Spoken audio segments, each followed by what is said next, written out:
Welcome back to Final Fantasy V Pixel Remaster. My name is Tails and in the last episode, we delved further into the interdimensional rift. And wouldn't you know it, there's still more left to this dungeon. There's still quite a bit more left to this dungeon, as a matter of fact. We're about, like, halfway through it, I want to say. First off, I'm going to give you Spellblade, little Miss Kryl. And second off, it's time for some items that I didn't get last time. Nope, never mind, it's time for these guys. We can at least steal some stuff, and summon some stuff. And Kryl is just furniture now.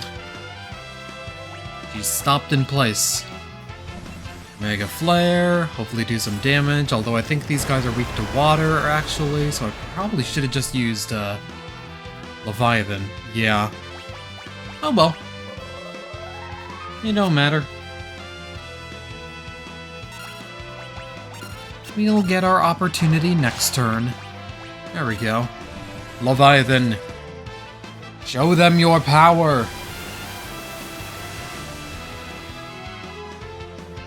Yeah, no, that's a lot of damage.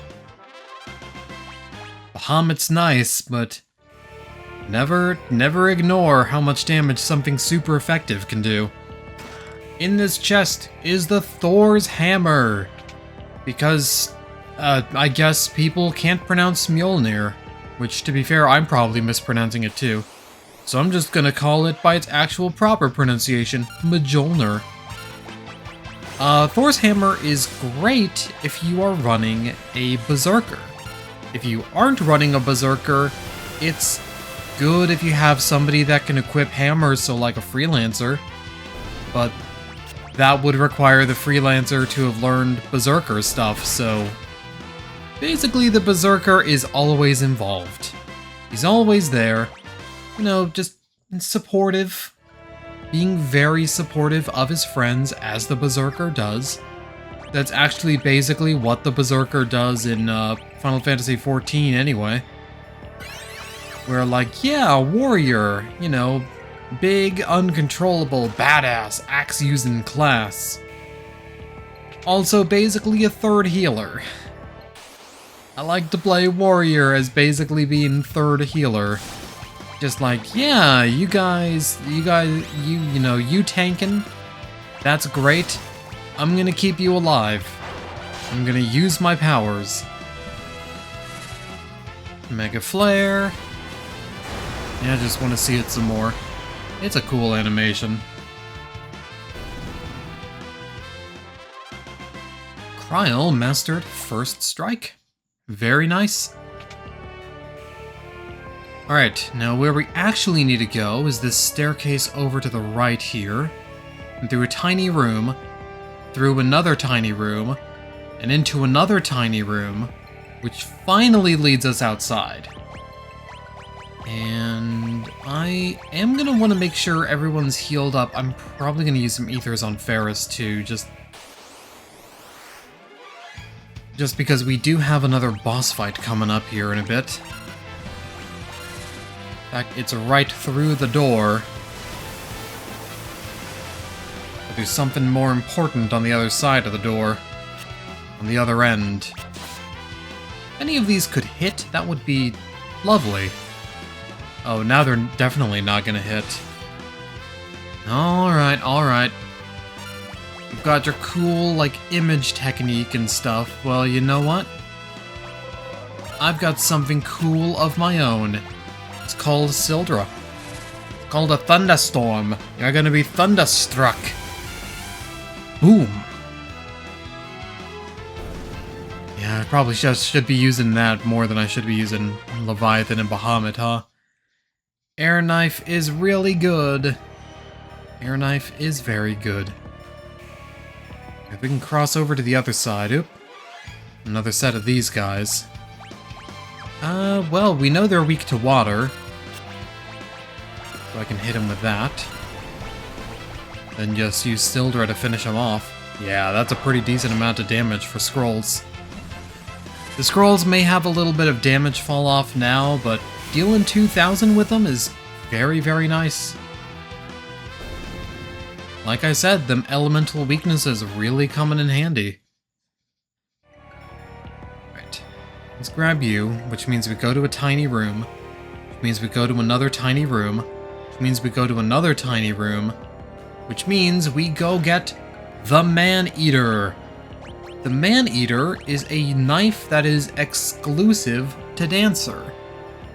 It might be worth using right now, just because the next boss we don't want to use summons on. The Man-Eater also has another unique effect as well. Deals effective damage against human enemies. And there is one last thing that the game never tells you about, but is a weird quirk. The Man-Eater does double damage when you use jump. So for some reason, the Man-Eater just gets the same benefit that spears do, and you deal double damage with jump. I don't know why, especially because Dragoon can't equip it without having, like, equip ribbons available. Alright, let us give you some ether power. There we go. Do you actually want to... you know what? I probably should actually have you as a powerful caster just so I can deal lots of damage to this next boss coming up here. We are going to come up to a boss and they are pretty powerful. If you let them be. If you don't let them be though, then, I mean, they are kind of a joke. They'll do like... It's very much possible that this could be a tricky boss, but it's also very much possible that this fight is just going to be completely done before they can do anything of note. And it all depends on what skills you're willing to use.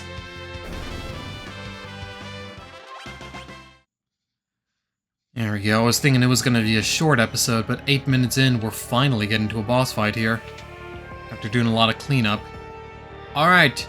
The boss fight is against this chair. Alright, well, there's a throne, and you can't sit in it, because you can't turn on a dime in this game like you can in Pokemon, so let's move on. Excuse me, I said let's move on. You'd leave without saying goodbye? How rude! I don't give my kiss of death to just anyone, you know. Because I'm evil. Come here, I'll treat you right. Treat you to a slow death at the hands of the master of this castle, Halicarnassus. Halicarnassus, king of the castle, is a boss that's going to test one major thing about your gameplay. Can you count to 8? If you can count to 8, congratulations. If you can't, things might be a little bit more difficult. The reason why I ask if you can count to 8 is because Halicarnassus will perform Holy every 8 turns. Now that might not sound so bad at first, like, yeah, that's a powerful attack, but that's not too bad, is it? Thing is, though, Halicarnassus has 250 magic, among the highest magic stats of anything in the game, so Holy is very easily going to hit the damage cap. You don't want to get hit by it. Now, there are a few things that you can do to get around this. You can either kill Halicarnassus as fast as possible, which, I mean, I want to try to do, or you can time out, like map out how many attacks Halicarnassus has performed and cast Reflect or Carbuncle right beforehand, thus allowing you to reflect Holy right back at them and deal a lot of damage in the process. Now with our current setup, we don't really need to worry about that too much. In fact, I think we're probably just going to kill the boss right now, honestly. But if you don't have high DPS, Reflect is very good against this fight. Just make sure you time it right. Also, another fun thing to note as well, Halicarnassus in this game is male, but in Final Fantasy XIV, both versions of Halicarnassus you fight, the one in Hawk Manor hard mode and the one in the Omega raids, are female. So, I don't know if they just decided, well, it looks effeminate enough, let's turn him into a woman for this game, but that's just how the cookie crumbles, I guess. Anyway, Bart's got a new ability, and it's a really good one. Rapid Fire. Perform 4 weaker attacks at once. Rapid Fire has you perform 4 attacks at weaker damage, about half of your normal damage, but has a unique benefit to it. It has no accuracy check. And also, Rapid Fire pairs really well with Ninja's Dual Wield and Spellblade Flare. If you are using Rapid Fire, Dual Wield, and Spellblade Flare on like a Freelancer or a Mime or something, you are hitting the opponent 8 times with Spellblade Flare, which can be pretty damn ridiculous. Rapid Fire is really good, which is why I'm probably going to equip it onto Dragoon right now. Actually, what other jobs can I use? I could start leveling. We're closer to mastering Samurai, but Dragoon is cool though, but I'll do Samurai. Let's do Samurai with Rapid Fire, there we go. You've got all your equipment there. One thing I'm also going to do real quick is equip a Coral Ring on everyone right now. And there's a reason for that. Because the Coral Ring is going to protect us from this next boss fight. Also, Ferris, I know you're leveling Dancer right now, but I'm going to put you as a Blue Mage. Blue Mage with Summon. So you can start dealing a lot of damage too. Coral Ring. Alright, does anyone need health? Lena needs a bit of MP. So I'll do that. Yeah, that looks good. Alright. Up here is a set of stairs. The most ominous set of stairs, because they actually lead immediately to another boss fight against Twintania. That's as far as you go. Beyond here, the power of the void is contained. You shall not enter. Which means the castle has 5 unique bosses in it? Anyway, reasons to use the Coral Ring. For starters, Coral Ring will block Atomic Ray. It will also prevent us from taking too much damage from Tidal Wave, because Twintania likes to use Tidal Wave a lot. Now, I'm gonna get Golem and Protect up on everyone. The main thing about Twintania is that Twintania has 2 different states that it's in over the course of battle. A normal state, and then the state for charging up attacks. Now, you might have noticed that I put Spellblade Break on Kryl. And you might be thinking, that's a little bit weird, that's a little bit, suspect. The boss is heavy, they're immune to Petrify. And yes, they are. That's gonna make more. Oh, I probably should have used Time Magic actually to get power on everyone. Alright, go for Mighty Guard. Just in case the boss decides to just whip out Mega Flare right off the bat.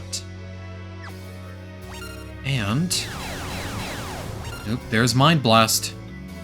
Alright, Mind Blast basically is the indicator that the boss is gonna do a phase shift here. And do Wind Slash. Deal a little bit of damage, because we've got that Mighty Guard up. Gonna do that again. And these spamming Wind Slashes mean that you're charging up for Giga Flare. No, it doesn't. Never mind. What? Okay, I guess the timing just really worked out when I did the practice. Okay. Alright, make a liar out of me, why don't you? Let's do another rapid fire here. And give Kryl her turn again. There we go. So Twintania's state when they're charging up for Giga Flare is a few levels lower and is actually susceptible to level 3 Flare Level 5 Death, I'm pretty sure. And Break. You can petrify the boss when they're charging up their powerful attack. Which makes Twintania seem like a pretty big goofy goober now, doesn't it? Alright, there's probably going to be one more boss this episode, too. Lena, I'm going to put you back as a thief, because we do have a fight coming up that I'll probably want thievery for. You know what, I'll give you time magic, and I'll make Ferris...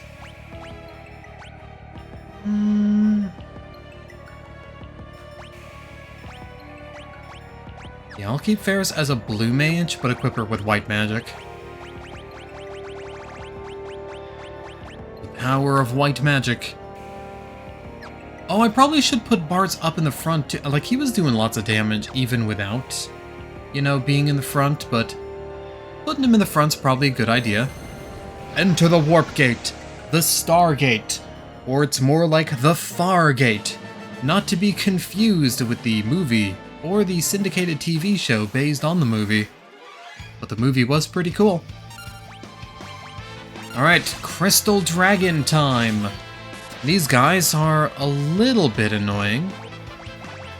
I have something good for us to steal. Oh, you know what? I probably should put the Thief's Bracelet, or the Thief Gloves on to Lena now.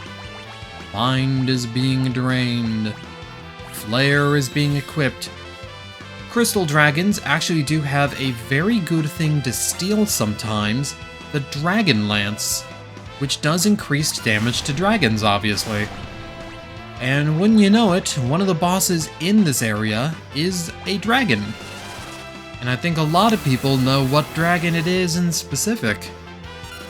However, Crystal Dragon does have some absorption to him. I don't believe he absorbs Holy, but I know he absorbs Wind. Or I've just found out he absorbs Wind, I guess. Ooh, hit him with them Spell Blades. Which means we probably want to do something else for an attack. Can I get you with Deathclaw? Probably not. I think a lot of the enemies here are unfortunately counted as holy or not holy, heavy enemies. Well, maybe. You might also just have high, like, magic evasion too. You know what? Let's get haste gun everyone and just start spamming attacks. Heal everyone up. Although that Kiraga is probably a little bit of a waste of MP. There we go. Never mind, we're all good. Bart's mastered Shirahadori. Lena mastered Steel. Probably want to get everyone re-equipped with good things. Let's get those Thieves' Gloves. Bart's, you can have the Genji Gloves back. And Ferris and Kryle, let's get you... Actually, you know what, Kryle? You can have Hermes Sandals. There we go. I'm sure Hermes won't mind. Hey, that guy looks familiar now, doesn't he? I wonder who that could be, he says, knowingly. Ooh, these guys. King Behemoths. Now, King Behemoths might look pretty intimidating, and normally you would be right. However, King Behemoths do have a nasty weakness. First off, we can try to steal things from them. Yeah, Phoenix down. King Behemoths can be petrified. And I didn't cover this before, but all the enemies in this crystal area of the interdimensional rift, which is known collectively as the last floor, have stupid amounts of AP. If you want an AP grind, I actually do recommend this first area of the last floor, because 2 of the enemies can be petrified, and crystal dragons generally aren't too bad as long as you have some healing for Breathwing. As long as you have those going for you, then you should be perfectly fine. And hey, King Behemoths occasionally come in pairs. Now, I'm just gonna, wait for my turn a little bit. Maybe use this as an opportunity to heal Lena back up. Now, let's start throwing some hands. There's a 1. And there's a 2. Now, King Behemoths, unfortunately, you don't want to use spells on them because they will counterattack spells with Meteor, which is not something you want to get hit with. And the less party members you have, the more damage Meteor is going to do, so you gotta be careful. Then I learned Vigilance. It's a nice little passive to avoid back attacks. And we should be good. Hey, friend. Or maybe he's not friend. Have at thee, vile beast! Alright, well, Gilgamesh here thinks that we're some sort of creepy monster, when in reality we're just a couple of little guys, but oh well. Maybe little guys could be a little bit creepy. Could be just creepy little guys. This fight will go on until you deal enough damage to Gilgamesh. The only thing he does in this fight is just use normal attacks on you. And once you deal enough damage... Wait a minute, Bartz? Zounds! This is no beast, just Bartz! You should have said something! I don't like it here, you know. Creepy monsters lurk around every corner, and I can't find the way out. Cripes. I'm gonna have a nervous breakdown! Anyway, how did you get here? Or rather, how do you get out of here? Oh, just go that way. I see. Let us egress post-haste. When we're out of here, let's say we have a few spectacular adventures together, just us 5. Oh, yes, I forgot. We've got that whole saving the world thing going on. Phooey. Well, if you make it out safely. Ha! No ifs about it. I'm certain we'll meet again. And when we do, I hope you'll consider me, never mind, haha. Hasta la bye-bye.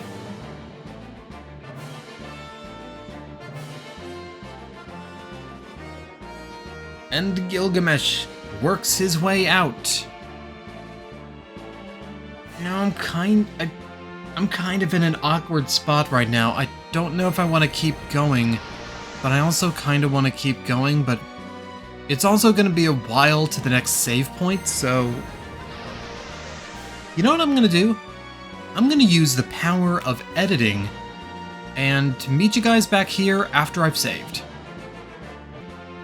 Alright, welcome back. Let's continue exploring. Gotta be some more enemies here on the last floor. There we go, there's some more enemies right there. Now, one thing I didn't cover with Rapid Fire is that it chooses its target randomly.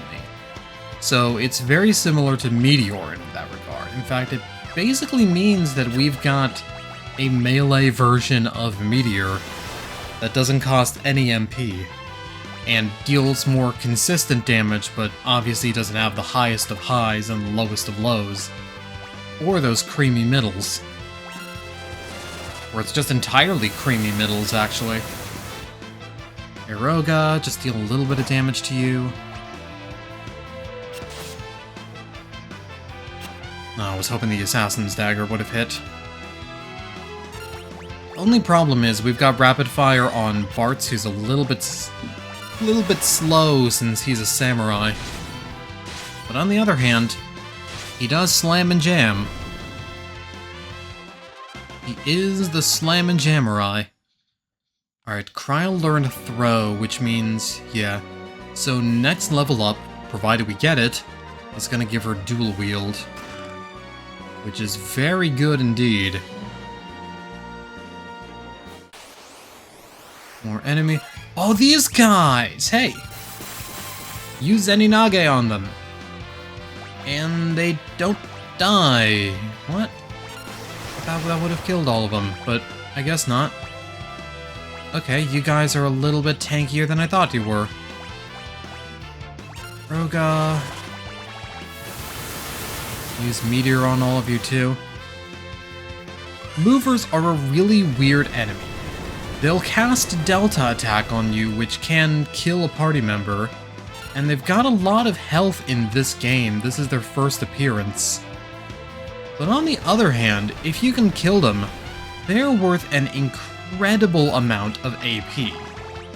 So they're definitely worth fighting, and they eventually did become something of a mainstay of the Final Fantasy series, where these guys kind of appear in most Final Fantasy games after this, honestly. I think they're significantly weaker in Final Fantasy VI, but they're also worth significantly less. And when I say they're worth a lot of AP, they're worth a lot of AP, and a lot of gil too. That's 150,000 gil and 199 AP. You get almost 800 if you're using boosts. So they are definitely well worth fighting. Well, unless they paralyze you and kill you, then they're not worth fighting. But those guys didn't seem to do it. We were attacking just fast enough. Oh, speaking of assholes, this guy, the Necromancer. You want to make sure you kill him first, otherwise he'll start buffing the team. And by buffing the team, I really mean just buffing that Chimera. I guess you don't really need to worry too much about it, since he only casts, like, Protect and Shell on the Chimera, but even then, that's a lot of additional, like, damage mitigation and slowing down the fight that I don't want. He also can cast Death or turn your party members undead as well, which, not a fan of that. Thankfully, however, both of the enemies in this encounter are weak to break.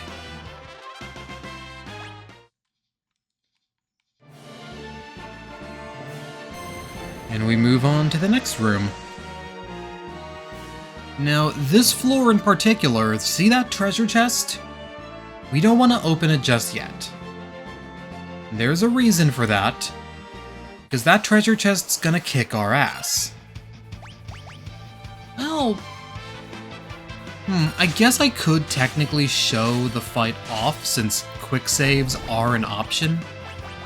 Also, yeah, Mind Flayers. Ugh. Mind Flayers in this game, being that they're in the last area of the game, are very annoying. They like to cast Mind Blast a lot, and if you don't have anything that mitigates Paralyze, then they can very easily paralyze you to death. It's a lot better when they just use normal attacks, but thankfully, like most things, you can just hit them with Spellblade Break and be perfectly fine. You know what? Yeah, I'll show this off. Alright, let's do a quick save here. And oh boy, Alberto, you know what? I may as well equip everyone for a proper fight too, even though I know I'm not going to be winning a proper fight right now. Coral Ring on everyone, and Ice Shields on people too, just to block the ice attacks. Lemon doesn't really have much of anything right now. I could switch her to something more powerful. I could honestly just do Freelancer on everyone and give this an honest try. You know, that's what I'll do. I'll do that. I'm going to give you White Magic and Time Magic. Ferris. I'm going to give Ferris Summon and Black Magic. Bards, I'm going to give Rapid Fire and Spellblade. There we go. And Kryl. I'm going to give an additional White Magic and Blue Magic. Only Quartz. I don't have dual wield on. Right, because I have a Master Ninja. So what's a good sword for you? Answer would probably be your best bet then. I'll equip you with the Ice Shield. Kryl with an Ice Shield. I give everyone a Coral Ring. And of course I'm doing this after the quick save, so that when we eventually die, which is very likely, we just reload the state. Raga on everyone. Alright, here goes a lot of things. Monsters! This monster in a box is none other than the incredibly powerful Shinryu. Now Shinryu is going to cast, right off the bat, is actually going to cast a powerful Tidal Wave. And I want you guys to just see how much damage this Tidal Wave's gonna do. The best thing to do against Shinryu is to hit him with any element that isn't holy. He absorbs Holy. Yeah, even with, like, damage mitigation like that, that's a lot of damage that it would have done if were not for these coral rings. Now, if Shinryu uses Atomic Ray or...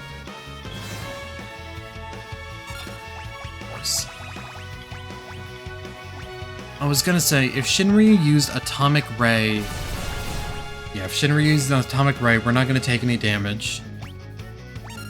Means I'm gonna have to get Mighty Guard back on everyone. I'm also gonna get Golem on everyone too, because he will attack with some physical attacks too, and sometimes those can be pretty nasty. Earthen Wall. Quartz has the Magic Shell passive, so he's good there. Stop doing that. Stop doing that! And level 3 Flare. Gonna kill them. Yeah, he's doing 2 actions at once. Ain't great. Demon Eye, Petrify. Party was defeated. Yeah, Shinryu, the main problem is that Shinryu hits hard and he hits very fast. You can turn the battle speed down if you need to, just to kind of get more, you know, get more time to input actions, but Shinryu hit hard, Shinryu hit fast. I don't think we're quite prepared for him yet. But it was definitely worth showing that off. I guess at that point I also probably could have shown off Omega as well with quick saves, but... Shinryu and Omega will probably get their own video, honestly. They're very powerful boys. Obtained a knife that lets us block things. You know what? I'm gonna hit you with your own Mind Blast, idiot. Oh, stop doing that. Stop bullying the baby. I know she isn't Mind Blastable right now. But I still don't want you to hit her. I don't know why I'm stealing. We already stole from you. I'm just gonna stab you with my sword. Stab you with my steely knives and see if we can kill the beast. There we go.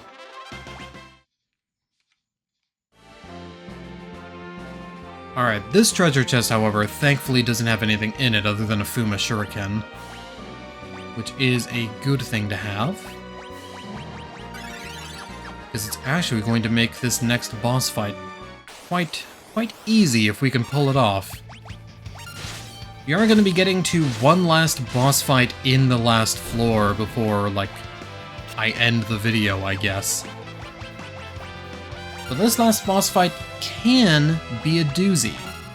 He's got quite a bit of health, and isn't exactly the easiest boy in the world to hit. That's gonna be something that you guys are gonna learn pretty immediately, honestly. If you ever fought some of the bosses in like Paper Mario 1000 Year Door, you might be familiar with the mechanic in play here. Let's go on. Down, down, down. And, okay, over to the left here. See that in the mid-left right there, past those stairs? We want to get there. That is going to be our goal. Ooh. I don't think I much like this enemy setup, so I'm just going to throw money at the problem and hope everything dies from it. Flame scroll and hope everything dies from it. Well, one person died. And it's not any of our guys, so I'm fine with that. Oh no, don't turn her into a zombie. I don't want you to do that. The holy waters are hard to come by sometimes. You know what? You get stabbed.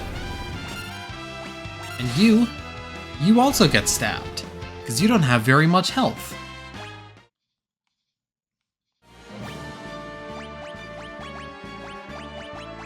Let's get a little bit more health going here. Doing okay on MP. You know what? I'm gonna get Ferris a little bit more MP. Actually, instead of Blue Mage, I probably want to make her Summoner for this upcoming boss fight. Summoner, I'm gonna keep her with White Magic though. Because we need something powerful and widespread. Also, you might notice, that's an awful lot of tree roots, isn't it? Ooh, you're giving me another opportunity for some fun things. But will it be fun for you, or will it be fun for me? I'm hoping it's going to be fun for me and not fun for you, because fun for you probably involves murder.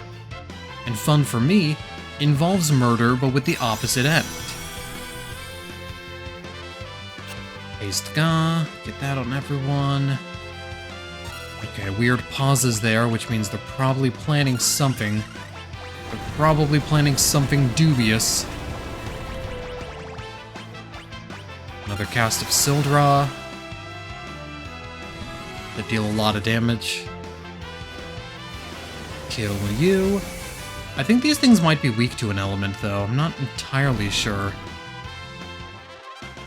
I think they might be, like, weirdly weak to water or something. Who knows? Kryl mastered Dual Wield. Lena mastered Artful Dodger, which basically is just the agility boost that a thief would have. So that becomes innate on Freelancer, and hey, that means we got Ranger, Thief, and Ninja mastered too. But I'm gonna keep them on for now. Well, yeah, no, we need Thief for this too. You know what?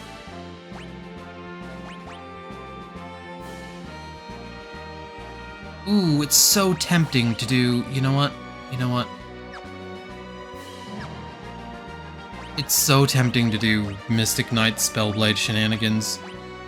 And I'm gonna do it. Where's Dual Wield and passives? There we go. An Enhancer in each hand, and a Protect Ring, and you know what? I'll make that a Hermes Sandals. Make sure Lena has the Thief's Gloves on, yeah. Alright. And now it's time for another quick save. Just in case things go south. Because this is a boss fight. This light will never fall into your hands. Say hello to a bald man, or more specifically, the Necrophobe. Necrophobe is a pretty powerful guy. He's achieved invincibility. Do you really think you can defeat me?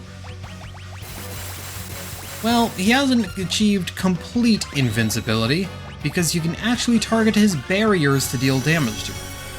Necrophobe himself cannot take damage until all 4 of the barriers are down.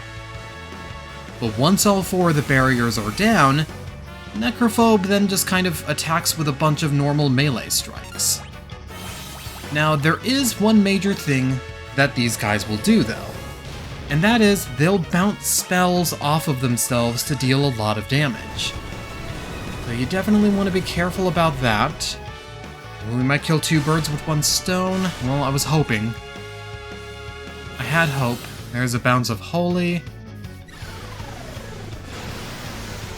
Okay, that's fine. You can get hit. Summon. As long as no one gets hit twice before Sildra comes out again. Thunderstorm. Should zap everything. And yeah, that got rid of all 4 of them. My barriers of invincibility. You've left me with no choice. Have a taste of my true power. It's all you can eat. Alright, he's gonna flash once just to blind everyone. But now, at this point, he's just going to start attacking with physical attacks. So let's start healing everyone back up. And start getting rid of blind on people too. Kiraga here. And now, all we have to do is whittle him down to his last 10,000 health. Oh right, he does Hurricane too. Hurricane is basically pretty much just the equivalent of Maelstrom, except on one guy. So it ain't so bad in the grand scheme of things. But neither on Lena. Ooh, I should put Kryle in the front row, actually. Right, I forgot you were in the back row. Meteor. So I'm gonna have Kryle use an Ether on Ferris. Ferris is gonna heal everyone up again. Bartz is just gonna hit with Rapid Fire, since that won't miss. Might not do the most damage per hit, but it's a bunch of hits, so... And... you know what? I'll use an Elixir on Lena, just to get a bit more power going. Spellblade. I'm gonna get Protect on Kryle, so I can move her into the back... or into the front row, rather. And then an Elixir on Ferris. There we go, there we go. Now we're cooking. Now we are cooking with some sort of fuel. Probably gas. Could be. And you know what? I can make this even easier on ourselves by casting Earthen Wall. Yeah, how do you like that? All your physical attacks are gonna be waste. You have death? I have never seen you use that. Okay, alright, I guess I'm the bitch now. Cool. I've never seen you use that, Necrophobe. I mean, you've probably always had it. I wouldn't doubt that, but... Gosh, that took me off my game right there. Alright, I'm gonna get Protect on Bartz here. It's because he's also in the front row. Gilgamesh? Am I fashionably late to the party? Why, hello there. Surprised to see me? Ha! If I'd left you in the lurch, I'd look like a jerk for all of history. As if I'd let that happen. You've a big mouth. If you're so eager to fight, then you can be the first to die. Alright. Gilgamesh is in the fight now. But more importantly, Gilgamesh is our new party member. Wanna bet on that? Do your worst, Baldy. You can't even hold a birthday candle to the blazing flame of my winning spirit. However, Gilgamesh is also still Gilgamesh, so we need to steal the Genji armor from him. After that, however, we can see that I'm gonna get Shell on Gilgamesh just so that he can survive more attacks, because it is actually possible for him to die in this encounter too, as far as I'm aware. So that should be able to reduce things. Kryle, your grandfather was a pretty strong guy. Grandpa.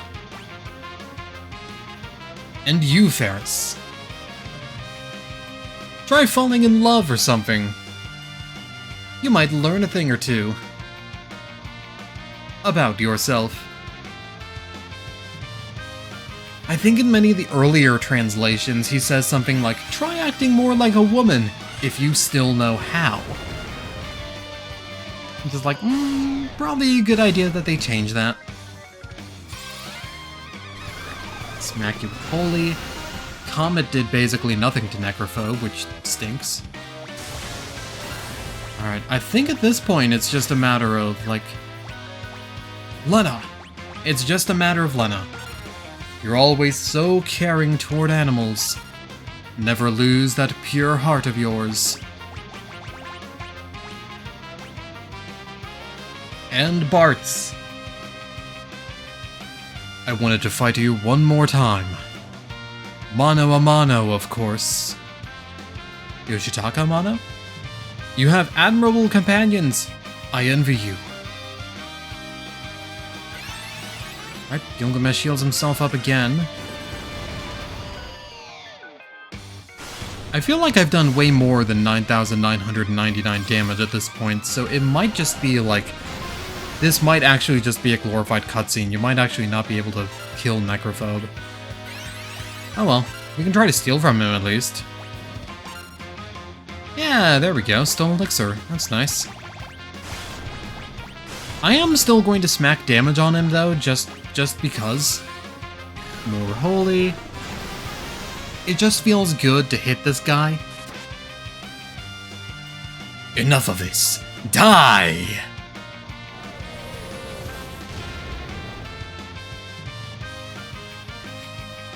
Oh man. I believe that's my line. And Gilgamesh bravely self-destructs to finish Necrophobe off. That is unfortunately the last we'll be seeing of Gilgamesh, ever, for eternity. He'll never come back again in like 20 other games. And hey, there we go! There is the consecrated circle and me belching at the same time. Everyone wanted to hear that. So let's put up a cottage. And... It's going to be a little bit cut for this episode, but I think I'm definitely more comfortable with this than I was from the previous recording take, so you know what? I'll roll with it. We can have a little bit of a long episode as a treat. So, in the next episode, I think it's probably a good idea to make our final preparations to fight the big bad Exdeath. And then after that, there's probably going to be a bonus episode dedicated to the two super bosses as well. One, I kind of have a strategy for, the other, maybe not as much. I might do a little bit of actual level grinding, who knows? But regardless, I'll see you guys in the next episode, when we finally take down the evil warlock Exdeath and save the world! Or... I mean, hopefully that's something we do. I would like for that to be something we do. I'll see you guys later. This is Tails5Rocket signing out. Thank you guys for watching, and I hope you're having a wonderful day.